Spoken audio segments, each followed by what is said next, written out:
Hey kids, hi, it's Josh again here, and once again this is the Bible, and this is an atheist point of view. I know, I should check my hair before I do these, because I always feel like, but, yeah, at least I washed it. No, you shape. Where we left off, and of course I want you to know, this is comedy, okay? This is not serious, please. I do not take this seriously. I don't take this any more literally. I take a horoscope. But where we left off is Genesis chapter 31. But before I go on, how'd you know? One of these days I am going to come up with my own bumper music. But for now, let's go with something that's not copyrighted. Anyways. This one is in paraphrase. Jacob flees from Laban. Alrighty then. Verse 1. Jacob heard that Laban's sons were saying, Jacob has taken everything our father owned and has gained all this wealth from what belonged to our father. And Jacob noticed that Laban's attitude towards him was not what it had been. Okay, you gotta change of attitude. Maybe it's because you fucked his maid. Or somebody, I don't know. God, everybody's fucking everybody. Right, they didn't fuck the sheep with the multicolored spots. See Genesis 30. Verse 3. When the Lord said to Jacob, go back to the land of your fathers and your relatives, and I will be with you. Okay, well, why does he want him out of land then if he's going with him? Once again, doesn't make sense. No surprise. Verse 3. When the Lord said to Jacob, go back to the land of your fathers and to your relatives, and I will be with you. I just read that, I know, I'm sorry. Verse 4. So Jacob sent word to Rachel and Leah to come out to the fields where his flocks were. Rachel, he said to them, I see that your father's attitude towards me is not what it was before, but the God of my father has been with me. The God of his father. See, it's got a meaning right there. There's more than one. You know that I've worked for your father with all my strength. Yet your father has cheated me by changing my wages 10 times. I missed that part. Whatever. You can only take the spotted goats, but not the striped ones? What wage change? Really? What? However, God has not allowed him to harm me.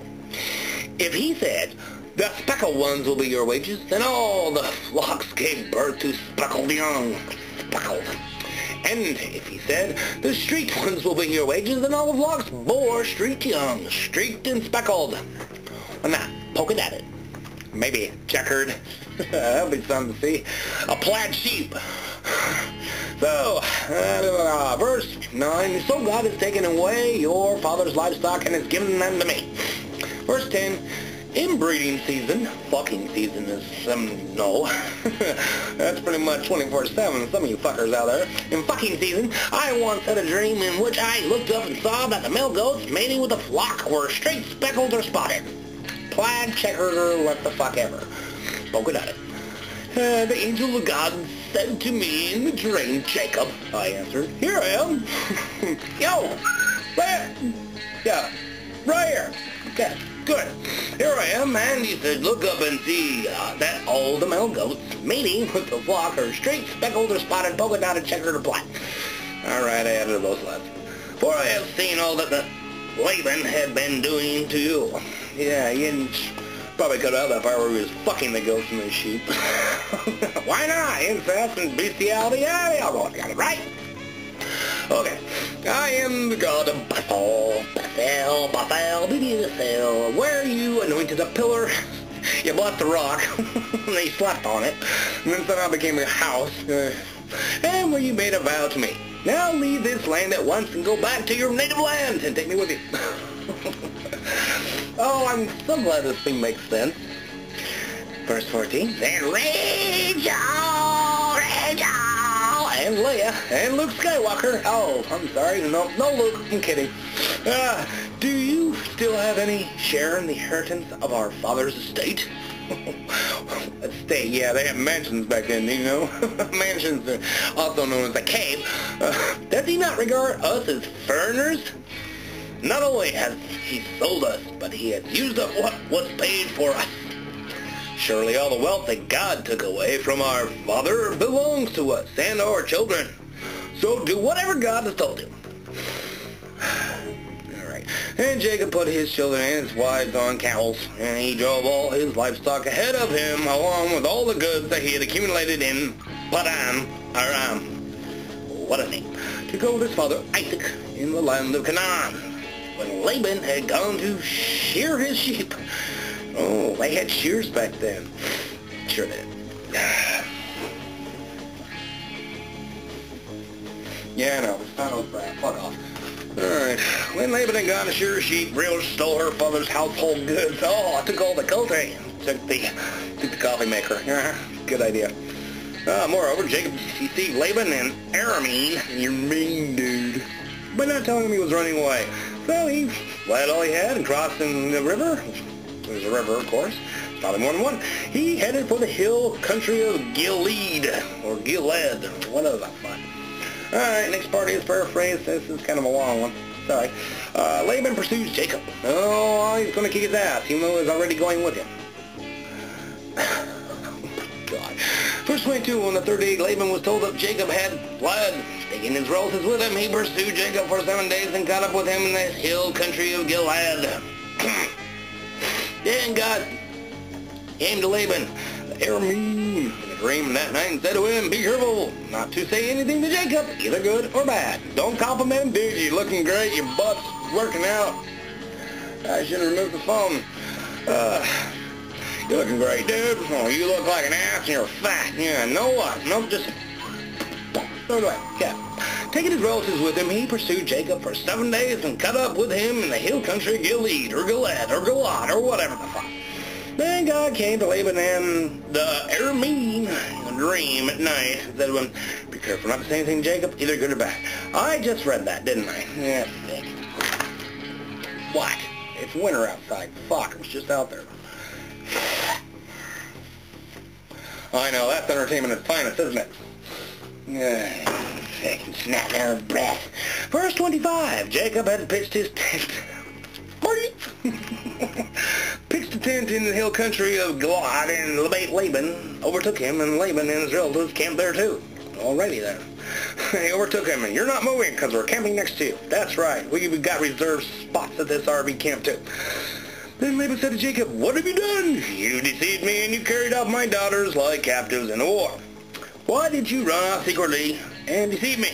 Why didn't you tell me so I could send you away with joy and singing to the music of tambourines and harps? You didn't even let me kiss my grandchildren and my daughters goodbye. Goodbye! Bless them and whatever else you do because you know it's so godlike back then. Where did I leave? Okay. You have done a foolish thing. Verse 29, I have the power to harm me. But last night, the God of your father said to me, be careful not to say anything to Jacob, either good or bad, because compliments or insults are just, you're monk material now. Shut the fuck up, don't say a word. Now you have gone off because you long to return to your father's house. But why did you steal my goods? Why did you steal my gods? What? Why did you steal my gods? I think this is a typo, but I know. No, the Bible's perfect and inconceivable and whatever. Fuck all those big words. God. Why did you steal my gods? I remember that one. I gotta check into the Bible and see if it says the same thing, but chapter 31, verse 30. Why did you steal my gods? Oh well. Verse 31, Jacob answered Laban, I was afraid because I thought you would take your daughters away from me by force.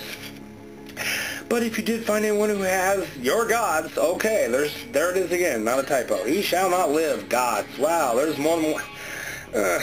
In the presence of our relatives, see for yourself whether there is anything of yours here with me, and if so, take it. Take the coffee maker. Take the juicer. Take the pressure cooker. Now Jacob did not know that Rachel had stolen the gods. What are these gods? Where did this come from? Gods? Decide how do you steal them? Come on, what are they, little genies and lamps or some shit? Master, I mean stolen. Oh, genie, that's ridiculous. Verse 33. So Laban went into Jacob's tent and into Leah's tent and into the tent of the two maidservants, but he found nothing. And he didn't take a chance to fuck on them? Oh, that's Laban, never mind. Yeah, okay. He's not introduced to God's terminology for fuck everything and most. After he came out of the Leah's tent, he entered Rachel's tent. Rachel's tent! Now, Rachel had taken the household gods and put them inside her camel saddle and was sitting on them. They double dildos, don't you know? God. Laban searched through everything in the tent but found nothing. Rachel said to her father, Rachel! Oh, come on, it never gets old. Don't be angry, my lord, that I cannot stand up in your presence. I'm having my period. I'm on a fucking rag. It's the monthly friend. That time of the month, damn it. So he searched but could not find the household gods. The household gods. I'll tell you, I guess my coffee pot is considered my god. Oh, gotta have it. I must worship the coffee pot. Verse 36. Jacob was angry and took Laban to task. What is my crime? He asked Laban. What sin have I committed that you hunt me down? Now that you have searched through my goods, what have you found that belongs to your household? Put it here in front of your relatives and mine, and let them judge between the two of us. Verse 38. I have left you with for 20 years now. Your sheep and goats have not miscarried, nor have I eaten rams from your flocks. Rams. Okay, I did not bring your animals torn by wild beasts. I bore the loss myself, and you demanded payment from me for whatever was stolen by day or night. This was my situation. The heat consumed me in the daytime, and the cold at night, and sleep fled from my eyes. It was like this for the 20 years that I was in your household. Okay, well, fucking A. I worked for you 14 years, and for your 2 daughters, and 6 years for your flocks, and you changed my wages 10 times.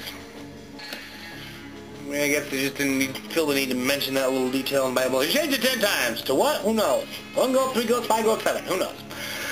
Verse 42, it's the God of my father, the God of Abraham, and the fear of Isaac. The fear, it's capitalized even. The fear of Isaac.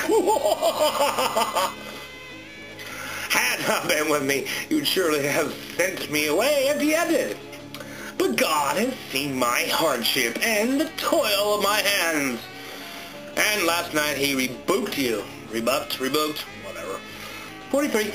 Laban answered Jacob, the women are my daughters, the children are my children, and the flocks are my flocks. Alright. Fucking stupid shit. All you see is mine. Yet what can I do today about these daughters of mine? Or how about the children they have born? You know, that's what maids are good for. Cooking, cleaning, making babies. Come now, let's make a covenant, you and I, and let it serve as a witness between us. So Jacob took a stone and set it up as a pillar. Same one he slept on. He said to his relatives, gather some stones. So they took stones and piled them in a heap. A heap? Hey, they had jalopies back then. It was a heap. And they ate there by the heap. Heap, heap, heap, heap, heap. Definitely time for another cigarette. Laban called it Jegar Salhaduva. Jacob called it Gilead. Also great. They both have a name for the heap. And Laban's is a lot more well, lengthy and wordy. Salhaduva. Jegar Salhaduva. Jacob called it Gilead. Gilead. Who's in the Gilead? Verse 48, Laban said, this heap is a witness between you and me today. This is why it was called Gilead, because he took the Gilead. It was also called Mizpah.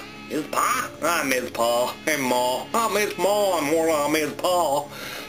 because he said, "May the Lord keep watch between you and me, and we are away from each other. If you mistreat my daughters, or if you take away any wives besides my daughters, even though no one is with us, remember that God is a witness between you and me." Yeah, because you saw them for yourself. Could give an actual, accurate description of him even? I couldn't have said that better. Okay. Yeah, God's the one between you and me. See? Right there. Guy with the beard, right? Oh, go glowing. Verse 51, Laban also said to Jacob, "Here is the heap, and here's the pillar I have set up between you and me. This heap is a witness, and this pillar is a witness. The rock will tell you so."